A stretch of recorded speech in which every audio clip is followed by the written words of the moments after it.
Testing, testing. Does my hand look gigantic holding this microphone?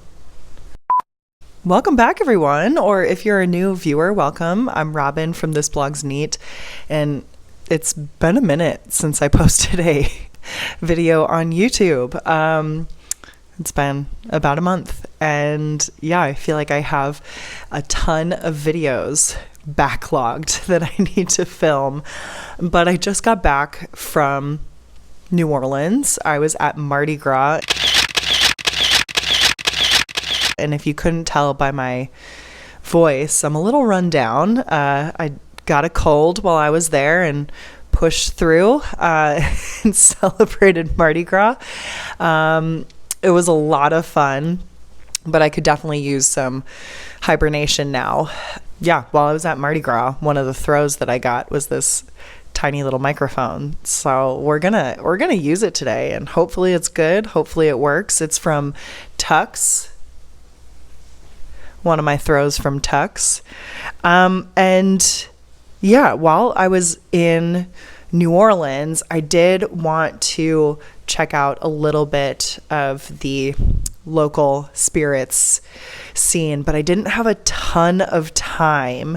So I ended up going to a really cool liquor store called Keefe & Co., and they have a pretty decent selection of spirits. My goal was to find some spirits that I can't get out here in California. We have pretty good distribution of spirits in California, but I wanted to find some of those New Orleans or Louisiana spirits that I'm just not able to buy, that just aren't distributed out here. And I picked up a few different bottles. Now, when I asked my Patreons, thank you Patreons, by the way, shout out to them. I really appreciate you guys supporting the channel.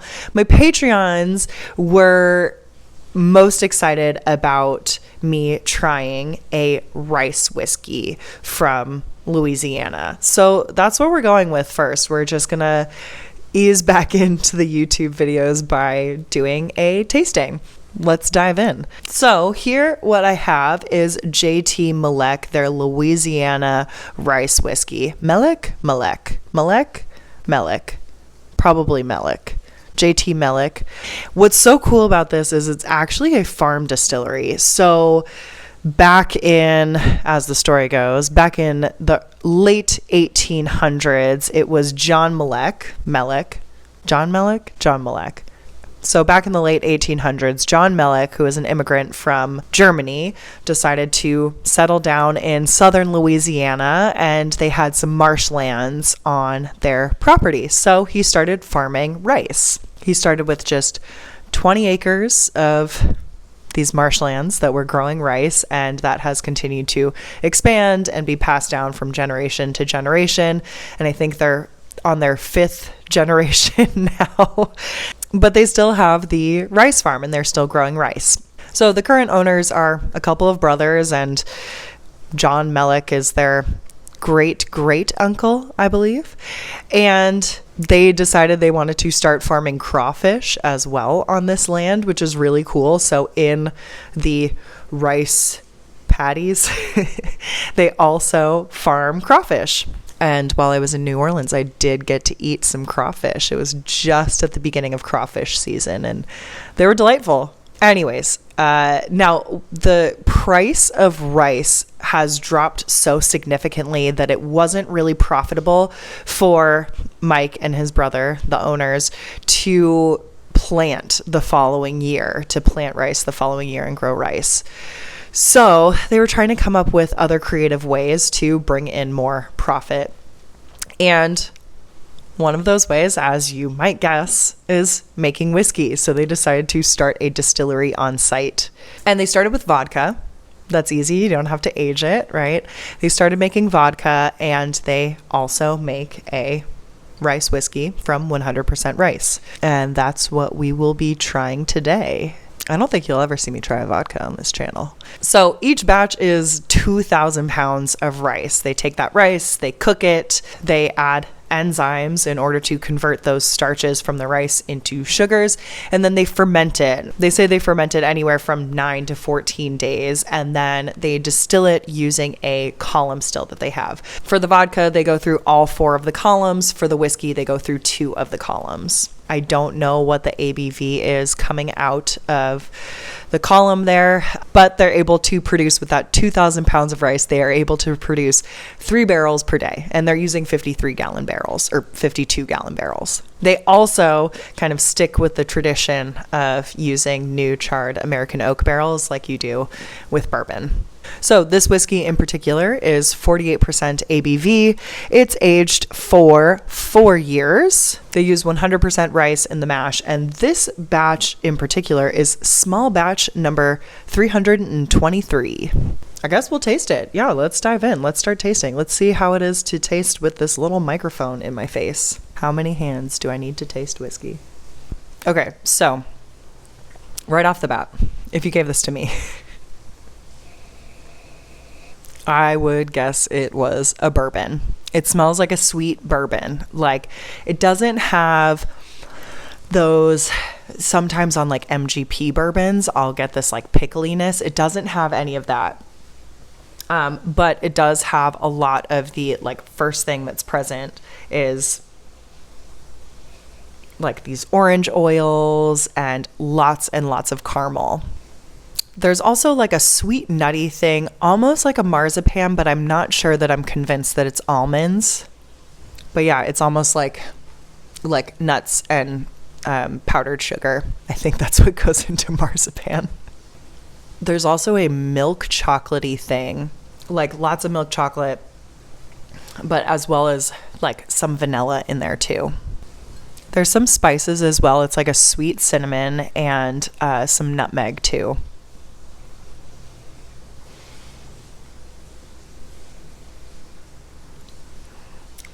I feel like this doesn't happen often, but the palate and the nose are nearly identical. It's got that sweet orange, like orange oils. It's got that sweet nuttiness, the spices, but they're gentle. Yeah, the milk chocolate comes through. I would say everything I'm getting on the nose, I'm also getting on the palate. Now, if I go back to the nose, I'm starting to get some like sweet crabgrass and like runts, like the artificial banana thing. On the second sip, I get a little bit more spice, but I'm also getting some of that like sweet grassiness. It's almost like a sweet hay, grassy thing. There's some honey, like some buckwheat honey. But yeah, maybe a little bit more oomph to the spice. Like maybe you've now tossed in some cloves and allspice into that mix. I think this is really nice. I also personally think it's kind of indistinguishable from most bourbons. I don't really know what I was expecting for this, but yeah, like it's taking on a lot of the bourbon characteristics, and I'm guessing that's coming from the new charred American oak. So I did a tasting a while back. I can't even remember when I did this tasting, but it was a virtual tasting put on by Drammers, and they featured Atelier V, which I think is a wonderful distillery in New Orleans. They have been operating since 2011, I believe, and I think that puts them in like the oldest continuously operating distillery in New Orleans, and I think they're also the oldest whiskey distillery in New Orleans, which is kind of crazy because they were founded in 2011. It was founded by Jed Haas, and he's the one who runs the day-to-day operations and everything. And so it was very cool doing that tasting. One of the products that he has is a Louisiana rice whiskey. So it's made from 100% Louisiana rice. It's bottled in bond. So it is distilled in one distillation season by one distiller at one distillery. It is aged for a minimum of 4 years, and it's bottled at 50% ABV. And I still had a little sample left of this. So I thought this would be a great thing to taste side by side with the JT Meleck. So yeah, the differences between rice whiskey called Riz that's produced by Atelier V and the JT Meleck rice whiskey are that they're distilled differently and then they're aged differently. So there should be a lot of differences in flavor profile. So first of all, Atelier V, they have a cute little pot still. I want to say it's only like a 30-gallon pot still. I might be misremembering that. But Riz is double pot distilled, and it's aged in used casks. And I believe it's aged in used casks that previously held maybe wheat whiskey and single malt. I will have to check that after I'm done with this video, and I'll maybe put the answer right here of how it's actually aged, what it's aged in. Atelier V also typically will age in smaller casks. I believe these were 25-gallon casks, but again, I'll have to double check and I'll make any corrections here. If you couldn't tell, I wasn't as prepared to loop in Atelier V into this tasting, but I thought it would be a really great direct comparison. So yeah, we're kind of doing this a little bit on the fly here. What's really cool is that Atelier V, they, like Jed, he believes in a lot of transparency, so he provides all the information about how Riz was made on his website. And so you can see that it's fermented for 2 weeks using whiskey yeast. The fermentation gets to 8% ABV. It is then double pot distilled, as I said, and the low wines, the first distillation, is taken to 30% ABV and then redistilled. The low wines, in addition to the tails from previous batches, goes back in, and that is distilled to a spirit of 75% ABV. That's the spirit cut. Barrel entry proof is around 120, and then over the course of those 4 years while it's aging, it goes up to around 127. It's then proofed down to 100 to be 50% ABV. So yeah, let's taste. So you can already see, I can't hold up 2 glasses because I'm holding a microphone. You can already see that this is a little bit lighter. This is almost like a honey color, whereas the JT Meleck is like a nice copper color. So all the color in the whiskey is coming from how it's aged. So right away you can see used barrel versus new charred American oak. Okay, so this is also really sweet, but when I nose this, I don't think bourbon right away. I am getting some similar notes, like I'm getting some sweet nuttiness and some orange, but the way it presents is different. So I'm getting like straight up creamsicle, and this is unmistakably marzipan. While I was in New Orleans, how many times am I going to mention that I was in New Orleans for Mardi Gras? I tried a ton of king cake, obviously, but I also got to try a queen's cake. I don't think that that's exactly what it's called, but I think that's kind of like the common name for it, a queen's cake. And this has like tons of layers of puff pastry and then a nice big layer of marzipan inside. Or is it frangipan? Ooh. Marzipan or frangipan. Either way, this reminds me exactly of the queen's cake, but if you were to also have a creamsicle with it. There's some vanilla too, and like a little beeswax thing. It's a lot of citrus, and it's really, really nice. This has a little bit more heat than the JT Meleck. But it's really not bad. It's nice and warming, and there's a bunch of citrus. And there's a lot more spices on the palate than there were on the nose. So I'm getting some nice like warm spices. It's like star anise mixed with cinnamon, maybe a little clove in there too.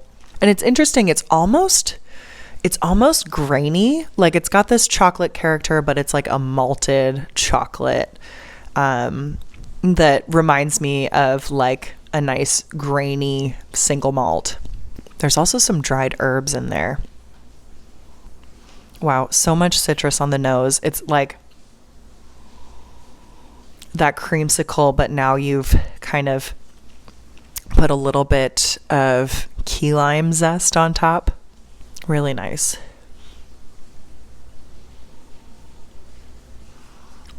That nuttiness comes forward too. Yeah, that herbal quality right at the end is really fun. Almost like, I don't know, I want to say like dried thyme. These are both really nice. Now, there is a difference in price. So for Riz, I know that the current batch that just came out like a couple of days ago, so I guess it was out of stock for a while. They released a batch in 2022, sold out really quickly, and they have not had any since. But yeah, as of a couple days ago, you can find it in Louisiana at a select few places where they distribute. And you can also get it directly from Atelier V. If you go to their tasting room, you can buy it from them. And it's priced at $100. Now, the JT Meleck, I believe, was a lot cheaper than that. Jared, do you remember how much it was? $47. We'll say it's about half the price. So, for the price, which would I prefer? That's a great question, Robin. Thank you for asking yourself. Here's the thing. I think the JT Meleck reminds me so much of bourbon that I don't actually know that it's a rice whiskey. It's cool that it's a rice whiskey. I really like that you can support this farm distillery where they're also farming crawfish, and I think that is really cool. I really like what they're doing. If you're a huge bourbon fan and don't really like to stray away from the bourbon flavor profile, check this out. JT Meleck, you will be so thrilled you did. But if you don't mind spending a little bit more money and also supporting Atelier V, which is one of my favorite distilleries. I just love all the things that they do, that Jed does there. If you don't mind spending a little bit more money, this definitely doesn't remind me of a bourbon. It is kind of its own unique thing, which is fun. Does it remind me a little bit of like some of the new American single malts that are coming out that have their own unique flavor profiles? Like, yeah, maybe a little, but could I don't know, if you gave this to me, would I be like, oh yeah, this is American single malt? Like, no, I don't think so. I think if you gave this glass to me and had me taste it blind, I would be trying to figure out what this was. Whereas if you gave me the JT Meleck blind and asked me what it was, I would be like, it's a bourbon for sure. So if you want something a little different, also want to support a really cool distillery, definitely pick up Riz. So yeah, I feel like my answers to all these questions of which one's better, which one would you prefer, are all cop-outs. They're both great. Get both of them. Honestly, get both of them. If you have tried either of these, let me know what you thought of them in the comments below. And I hope you liked this video. I hope the sound quality is good and not extremely annoying because it's in one of these little teeny tiny microphones. Yeah, if you like this video, make sure to give it a thumbs up and subscribe. I've got a whole bunch of videos lined up. I'll be tasting some more spirits from Louisiana. I've got some more rums that I need to taste. I also have some experiments that I need to taste. I'm sure there are more that I'm forgetting, but I have a bunch of videos lined up, so I'll be posting regularly. Yeah, before I go, I want to give another shout out to my Patreons. Thank you guys for helping to support the channel. I really, really appreciate you. And if you, the viewer, would also like to support the channel beyond just giving us thumbs up, subscription, the whole YouTube thing. I would be so thankful if you joined us over on Patreon. I post the occasional video exclusively for them. I have another one coming up that's exclusively for them, as well as behind the scenes content. And yeah, they knew the spirits that I picked up from Louisiana before anyone else did, and they were the ones who helped decide which one went first. So yeah, with that, I'll see you next time. What's the deal? Because I want to be upfront with everyone else, in case they, if you have to say megawatt one, whatever, you can get TV Guru to put it out. I think they're going to be kind of cheap. TV Guru would. Testing. I'm just curious, like, Can you even hear Jerry in the background if I use this thing?